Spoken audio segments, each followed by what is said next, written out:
look at these guys now, the quote unquote tough guys, fake tough guys, don't know how to handle a gun, spray bullets all over the place, missed everybody.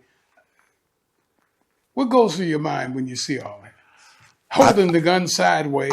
I think that, and this is just my humble opinion, I think now that the streets are a lot more dangerous than they were back then. And a lot of that is predicated on what they see in film and TV. You know, everybody wants to be a tough guy, and they'll shoot and don't care who they hit. And there is no regard and no respect for police officers now. There's no respect or regards for anybody's life, because that's why you see so many innocent people just getting shot. Everybody wants to be a tough guy, and the public is just, everybody has a gun now. You know, and it's very unsafe, but that has a lot to do with the laws. So, obviously, you've got a lot of stories to tell. Too many. How did that, being an undercover agent, how did that change your life? It made me hard. It made me cold. I lost a lot of compassion that I had when I was in uniform, because the majority of the people that I dealt with were just lowlifes, you know, whereas when you're in patrol, you're dealing with good people.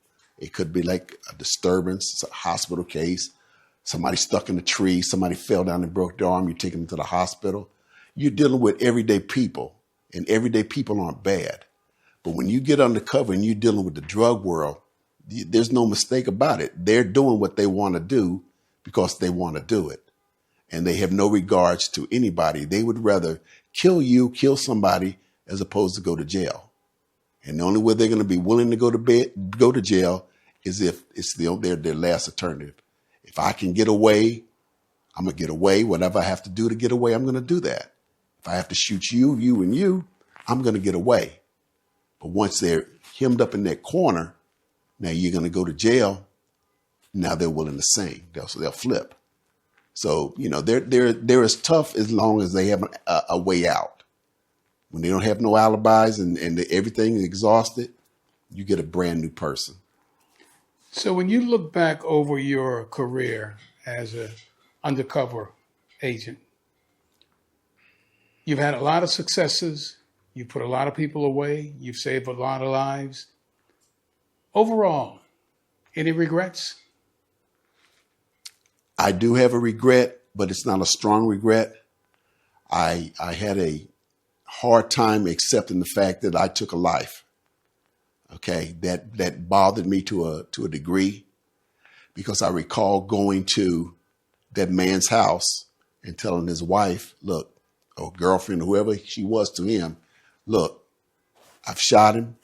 He's on his way to the hospital. If you want transportation, I'll provide a police car with you to take you over there.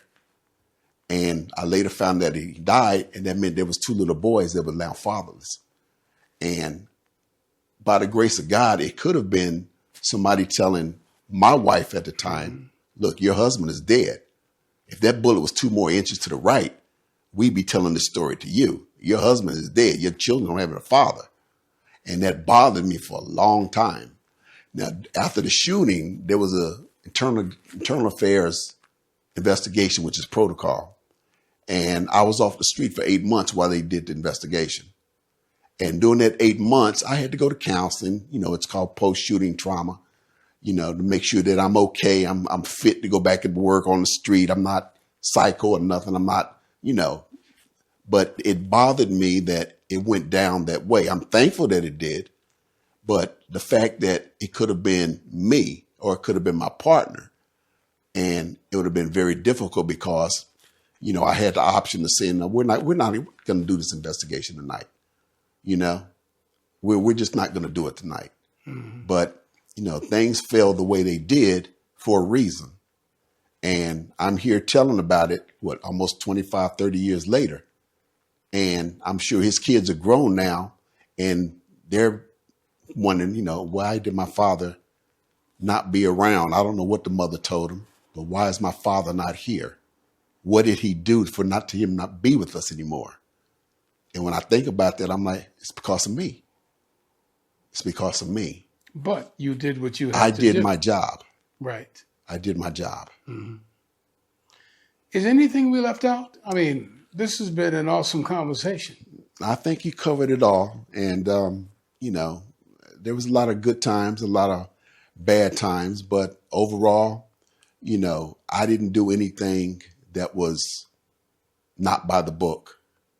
You had a lot of guys that, a lot of cops that did things and ended up in jail. I didn't have a unit like that, and I wasn't that kind of. So my morals kind of like led me to get through this. I was never encouraged or enticed by the large sums of money. I was never the kind of guy that I need to confiscate drugs or resell them. I wasn't that kind of guy, and nobody in my unit was that kind of guy. So I think I had a good career, though. Well, look, thanks a whole lot for coming by. We really appreciate having you tell the story. Well, I appreciate you taking the time to have me in here, Earl. Thank you so much.